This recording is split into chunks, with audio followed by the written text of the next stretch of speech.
Hey, welcome back to JG3 Reviews. My name is James, and here we explore the world of fountain pens, ink, paper, all that good stuff. And today, I want to take a dive back into 2021. It's June, and I am scouring the interwebs for some cool pen.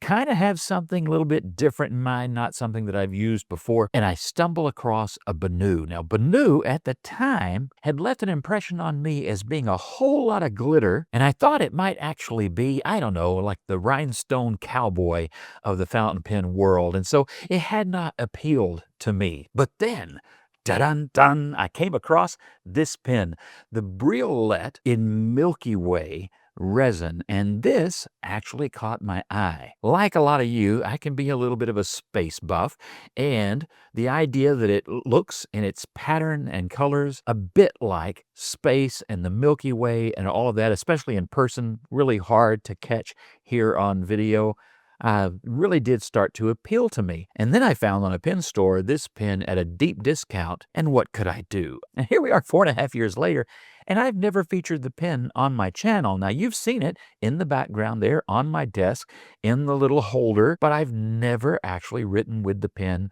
on camera. So I thought today, why don't I grab that pen, we'll ink it up, we'll go over the design, its features, and all of that good stuff. I'll also share with you the current colorways that Benu is offering because this one has been retired, and I'll tell you whether or not I think this is a pen worth pursuing in 2025. That sounds good to you, sounds good to me. Let's spin the camera and get going. All right, here is the Benu Briolette, and again, Briolette is the name of this style of faceting on the pen, and it is done so well. What impressed me and continues to impress me with Benu pens is the level of the quality of the finish. I think most people are drawn to the bold colors and the sparkle of the material. For me, it is the fit and the finish and the complexity of how they have turned the resin. So as you can see, not only do you have a really well done faceting on the body, but those facets also are recessed to the center. You can kind of see it right there. And it just impresses me how well they have done this. And just the other day, I was showing this pen again to my wife as I was talking her into maybe me buying another Benu pen.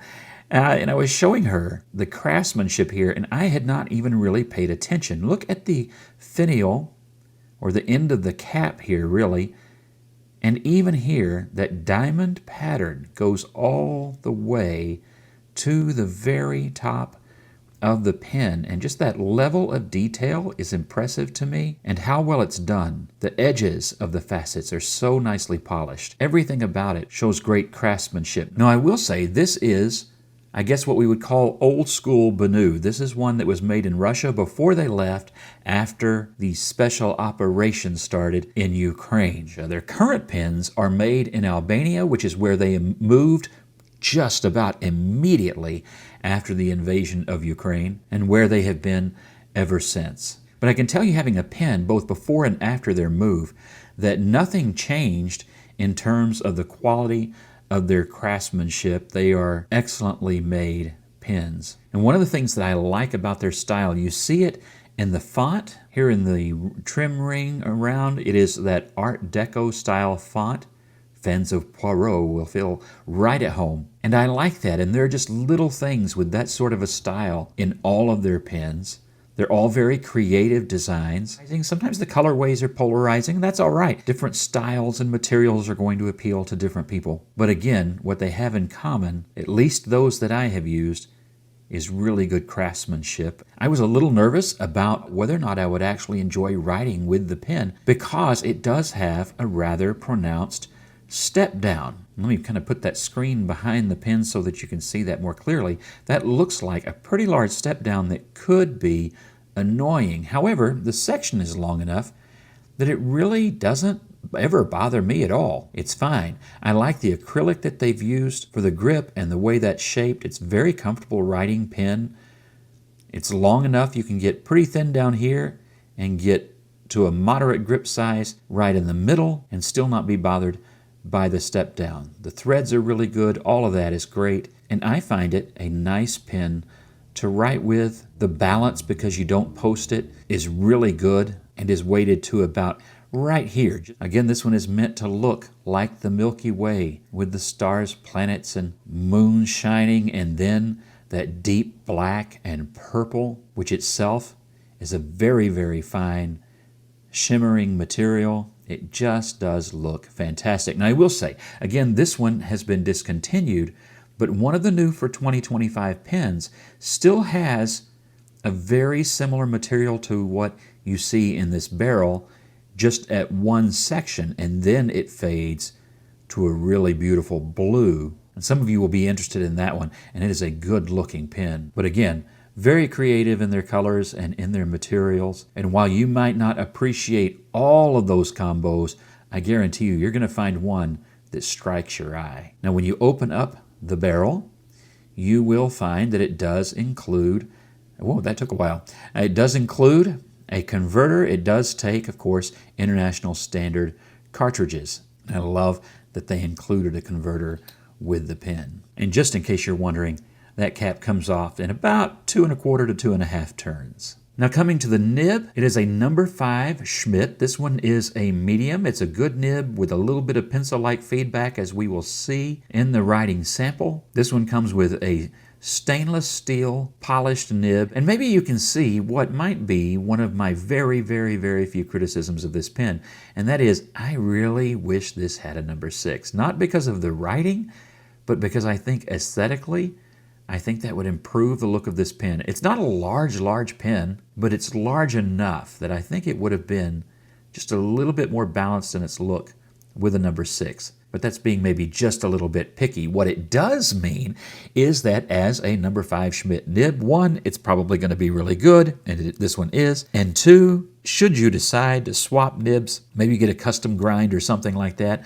you've got some really good options out there, and that is something that a lot of you really like to do. Customize your pens, swap out nibs and all of that, and that's possible here. Now on the back side, of course, you have a standard plastic feed. Now size-wise, I just grabbed the pens that were here at my desk, and this is the Pilot Custom Heritage 92. I'm going to ink that up in the not-too-distant future.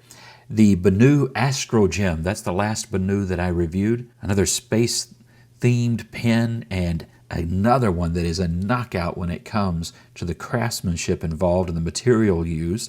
And then, of course, there's got to be a Platinum Preppy on the desk at all times, right? And because of my homework, that means it's probably going to be a highlighter right now, and that shows you, compared to a standard-sized pen, how this one stacks up. So the diameter is larger than the average pen, probably actually close to a Wingsung 630 if you've got one of those, or a Jinhao X159. Lengthwise, that's just right in the sweet spot of standard.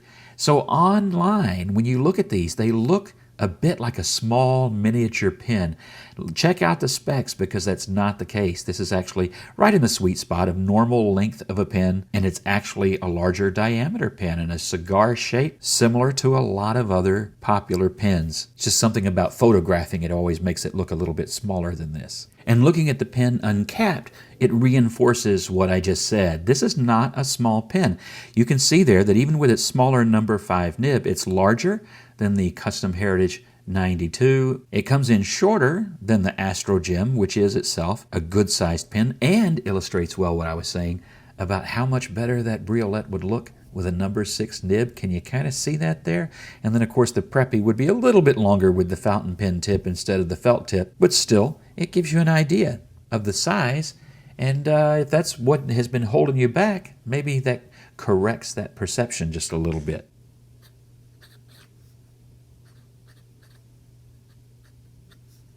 Again, the model name here is the Briolette, which hopefully I'm spelling correctly. This is a medium.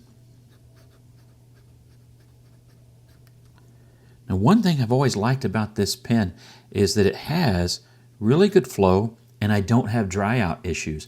I can put this pen even in the pen holder, which, have I even mentioned, just a second, have I even mentioned the pen holder? I don't even remember, but you can get separately this cool desktop pen holder, since you're going to use it probably as a desk pen anyway, so that you can display your Benu pen. Really nice display stand, functional yet cool. I like that. But I put this pen in that stand a lot, and I've never even, with the pen nib up, which is not the optimum way to store your pen, I still don't have any issues with dry out. I've been very impressed.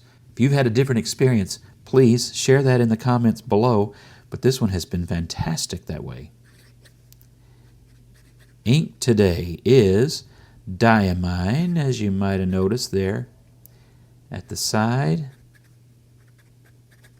and it is majestic blue.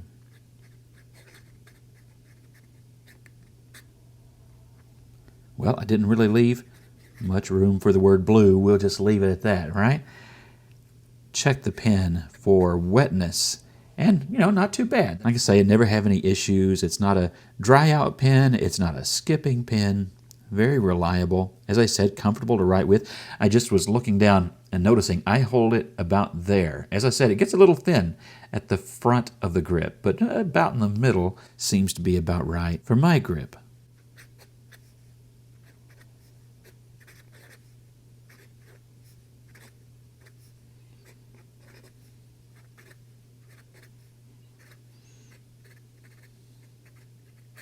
As I said, the pen writes nice and smoothly. It is pencil-like.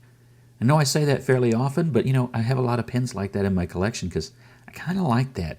Just that little bit. I don't like it scratchy at all, and I don't like drag, but a little bit of an audible feedback and a little bit of feedback in a tangible way from the nib. I kind of like that. It's not as far as, say a Sailor pen, although I've got a broad Sailor that I do really like.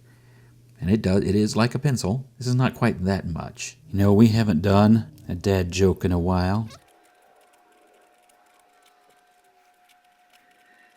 Yeah, that was a bad one. While I was writing that, it did remind me of something. Let me show you something. So this Schmidt nib is a lot like some of the others I've gotten, where there's just a bit of bounce or springiness. Not flexiness, but bounce or springiness. And so you can get some nice line variation. Doesn't take much effort at all, and that's one of the reasons that I've come to really like a number 5 Schmidt nib. As I said earlier, my only criticism was aesthetics on the number 5, not the performance. Let's show you whether or not it can keep up with ink flow, okay? Real time. This is kind of a test of both angles and speed. No issues there whatsoever. Even I didn't lift today. That's really something. Look at that. What do you know? Anyway, the pen performed very well, and it has every time I've used it. It really is just an excellent pen. Which is why this pen gets a permanent place here on my desk. Not only is that a distractingly good-looking pen with a cool holder, but it's a pleasure to write with. It's just a great pen, reliable as all get out, and, I just like it, and I can do that, right? I just like it. But what about you? What color would you choose if you were buying one of the current pens on offer model lineup? I'm curious what colorway would be your favorite, or a past one if you'd rather share that in the comments below. In the meantime, thank you for liking, sharing, and subscribing, and God bless you, and I hope you have a really wonderful week.